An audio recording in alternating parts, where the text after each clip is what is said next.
주님께서 여러분과 함께 요한이 전한 거룩한 복음입니다.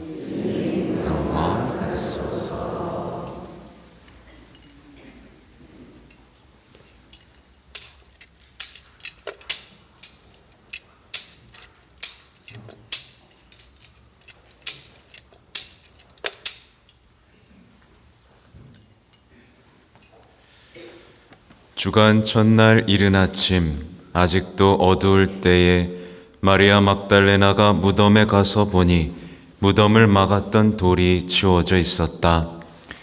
그래서 그 여자는 시몬 베드로와 예수님께서 사랑하신 다른 제자에게 달려가서 말하였다. 누가 주님을 무덤에서 꺼내갔습니다. 어디에 모셨는지 모르겠습니다. 베드로와 다른 제자는 밖으로 나와 무덤으로 갔다. 두 사람이 함께 달렸는데 다른 제자가 베드로보다 빨리 달려 무덤에 먼저 다다랐다.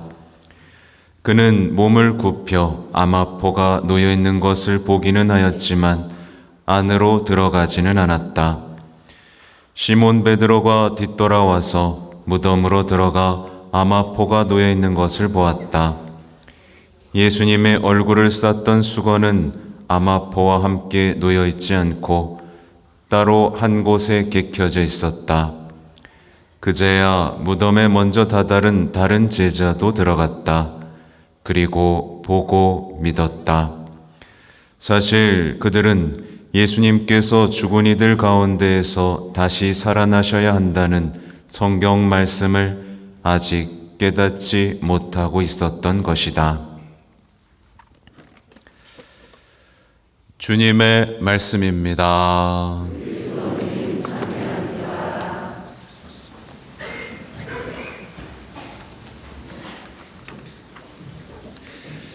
전미예수님,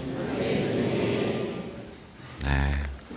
어린이 친구들 안녕하세요. 네. 어른이 친구들 안녕하세요. 네. 반응이 좀 별로네. 어른이 친구들 다시 한번 안녕하세요. 네, 다시 어린이 친구들 안녕하세요. 네, 뭐 어른이가 어른인지 구별이 안 갑니다. 아무튼 오늘 우리 친구들 독서가 굉장히 의젓하고 아름답고 거룩했습니다. 박수 한번 쳐주세요.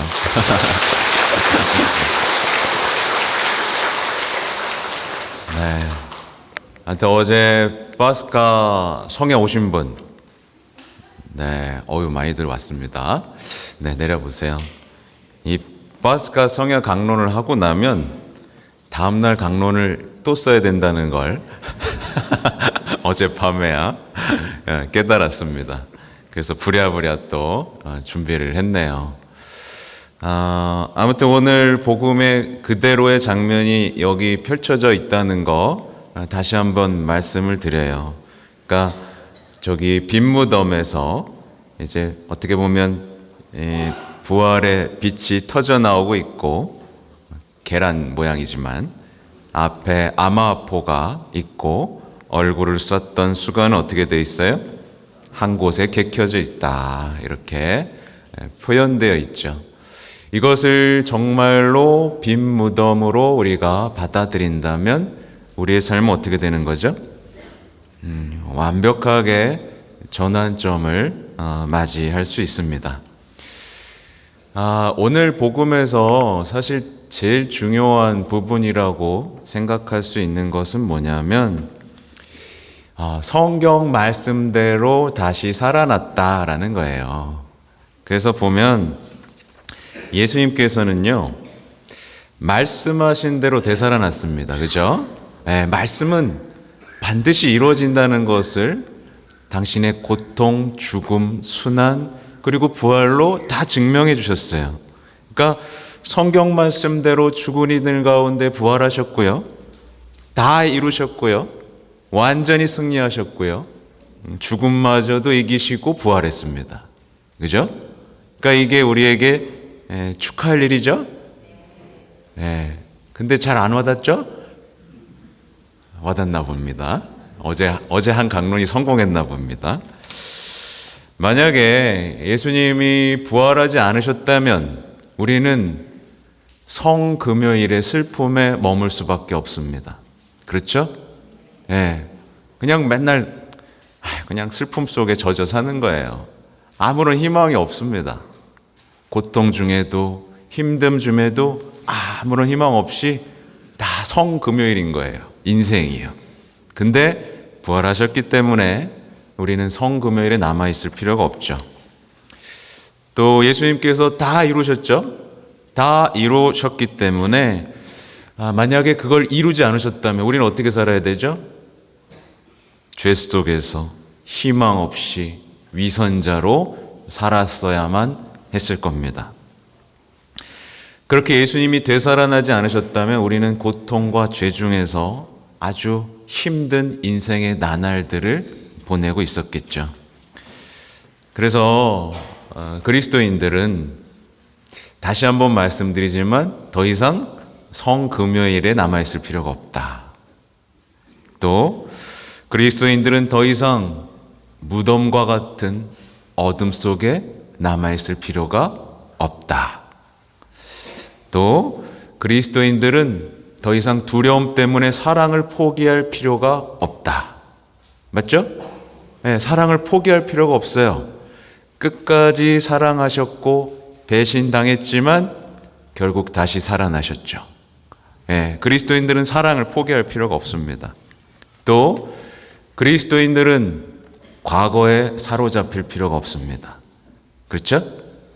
배신당한 상처, 아픔 속에 머물러 있을 필요가 없습니다. 왜냐? 죽으면 부활하니까. 그죠? 그러니까 그리스도인들은요, 예수님의 부활 때문에 더 이상 자기 연민에 사로잡힐 필요가 없습니다. 더 이상 자신의 상처 속에 사로잡히고 피의 의식 속에 꽉 묶인 채로 투덜거리고 불평하면서 삶을 어둠으로 만들 필요가 없는 겁니다. 어제도 말씀드렸듯이 예수님께서는 당신의 부활로 우리가 가진 모든 질문에 대해서 답을 하십니다. 만약에 여기서 여전히 신앙에 의문이 있고 인생의 질문이 가득한 분이 있다면 이 빈 무덤 앞에서 예수님께서 나에게 뭐라고 말씀하시는지 반드시 끈질기게 들으셔야 됩니다. 그러나 언제나 그렇듯이 예수님은 부활하셨지만 성금요일에 남아있는 사람이 있다 없다? 없는 모양입니다. 있습니다. 그죠? 그러니까 말하자면 인간적인 고통, 슬픔, 절망, 상처, 외로움 속에 머물며 그냥 예수님 저랑 무덤에 있죠. 그냥 전 이렇게 죽을랍니다. 이런 사람들이 있습니다. 근데 이제 예수님의 어떤 삶의 모습을 보세요. 예수님은 상처를 상처로 되갚습니까? 아니죠? 상처를 뭘로 갚아주세요? 사랑으로, 용서로, 승리로 변화시킵니다. 그게 부활 신앙을 살아가는 이들이 할 수 있는 거예요. 상처받았죠? 그럼 사랑으로, 용서로, 승리로 모든 것을 변화시킬 수 있습니다. 그게 신앙의 신비죠. 그렇죠? 그러니까 예수님께서는 인간적인 상처와 분노, 슬픔에 빠진 채 인간적인 위로 속에서 영원히 무덤 속에 묻혀 계신 게 아니라 무덤을 열고 부활하셔서 어떻게 하세요? 세상 사람들의 모든 눈물과 아픔을 닦아주시는 겁니다. 우리가 부활을 기뻐하고 믿는다면 우리 역시도 그렇게 될 수 있다. 이겁니다. 그러니까 옆 사람 한번 보세요. 옆 사람 부활의 기쁨이 느껴집니까? 네. 왜 안 봐요? 네. 부활을 축하합니다 라고 해보세요. 네.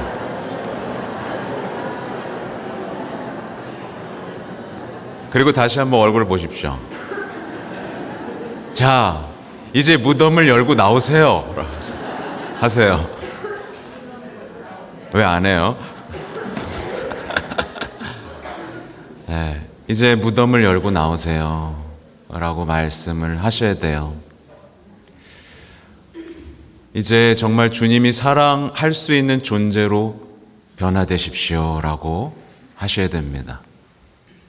네, 끝까지 버팅기며 예수님께서 사랑해 주실 수도 없고 부활의 기쁨을 전할 수도 없는, 그렇게 꽁꽁 묶여 무덤 속에 갇혀 있는 이들, 유다처럼 발을 내놓고도 예수님의 사랑을 느끼지 못하는 이들, 사랑을 주어도 사랑받지 못한 것처럼 사는 이들로 남는 것이 아니라, 이제는 그 빈 무덤의 당황스러운 체험을 통해서 우리는 이제 서서히 변화를 체험해 나가야 됩니다. 이들도 그랬어요. 사실 그들은 예수님께서 죽은 이들 가운데에서 다시 살아나셔야 한다는 성경 말씀을 아직 깨닫지 못하고 있었던 것이다. 부활을 보고도 깨닫지 못했습니다. 그래서 부활을 믿지 않으면요, 성경 말씀이 하나도 재미도 없고 이해도 안 돼요. 근데 그 사람이 부활을 믿고 살고 선포하잖아요? 그러면 성경 말씀이 살아서 움직이기 시작하고 성경이 나를 읽기 시작하고 그때부터 엄청난 변화가 일어납니다. 그 사람은 이제 부활을 기뻐하고 축하하고 선포하는 사람, 누군가의 영혼을 변화시킬 수 있는 사람이 됩니다. 진정한 자신을 되찾게 되고요, 하늘을 바라보면서 살 수 있게 되고요, 다른 사람을 치유할 수 있게 되는 겁니다. 반대는 그렇죠. 자신만 생각하는 사람, 부활을 모르는 사람은 자신만 생각합니다. 땅만 바라봅니다. 상처를 후벼 팝니다. 그리고 슬픔을 계속 들춰냅니다. 난 이때 이렇게 슬펐어, 이렇게 슬펐다고, 이렇게 아팠어. 계속 무덤만 들추는 거죠. 네, 예수님께서는 이제 그만하라고 하십니다. 이제 말씀을 따르고 위에 있는 것을 추구하고 새롭고 충만한 부활의 증인이 되라고 우리에게 말씀하시죠. 그래서 그리스도의 삶은요, 단순합니다. 잘 먹고 잘 사는 게 아닙니다. 신앙생활을 열심히 해서 내 삶에 이득을 얻는 게 아닙니다. 그런 신앙은 이제 사라져야 됩니다. 기복신앙이라고 그러죠. 열심히 하면 복 받는 거, 열심히 하면 하는 일마다 잘 되는 거, 열심히 하면 사업이 잘 되고 자식이 좋은 대학에 가고 건강을 되찾고, 이게 아니라 예수님께서 말씀하시는 건 뭐예요? 오늘 사도행전에서 말씀하신 것처럼 우리가 부활의 증인으로 사는 겁니다. 우리가 부활의 증인으로 살면 우리의 삶은 완전히 변화됩니다. 내 삶의 존재의 의미에서부터 방향, 예언, 많은 것들이 내 삶에 쏟아져 들어오고 말 그대로 은총이 가득했던 성모님처럼 나의 정신과 영혼은 하늘을 향해서 드높아지겠죠. 그리스도께서 부활하셨습니다. 이걸 잊으시면 안 돼요. 이 50일간의 여정, 부활을 기뻐하면서 모두 무덤에서 벗어나서 이제 갈릴레아로 가라고 이제 하실 겁니다. 갈릴레아로 간다는 건 뭐겠어요? 구체적인 우리의 삶에서 되새겨 본다면 우리가 예수님을 처음 만났던 바로 그 순간, 세례를 처음 받았던 그 순간으로 돌아가 정말 예수님과 함께 죽고 예수님과 함께 되살아나서 더 이상 세상을 사랑하는 게 아니라 천국을 바라보며 정말 빛의 자녀로서 사랑할 수 있는 사람으로 재탄생하시는 거죠. 그러니까 예수님은 다 이루셨어요. 다 이루셨습니다. 우리가 변화될 수 있는 모든 은총과 사랑을 다 마련해 놓고 우리가 새로운 인간이 되실 수 있도록 다 그 창조의 시간을 다 하시고 쉬신 겁니다. 그리고 부활로서 정말 우리가 아름답고 기쁜 신앙인이 되도록 모든 것을 마련하셨죠. 아무튼 우리에게 부족한 게 없습니다. 아셨죠? 마치 부족한 것이 있는 사람인 마냥 뭔가 세상 것으로 채우고 공허함을 채우는 그런 신앙이 더 이상 있어서는 안 되고요.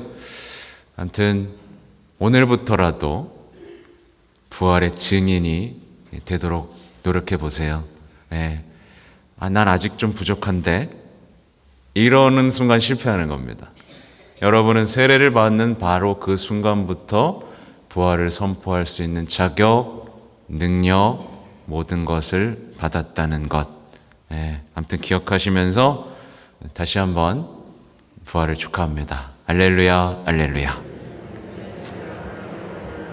네, 할렐루야, 할렐루야. 마치겠습니다.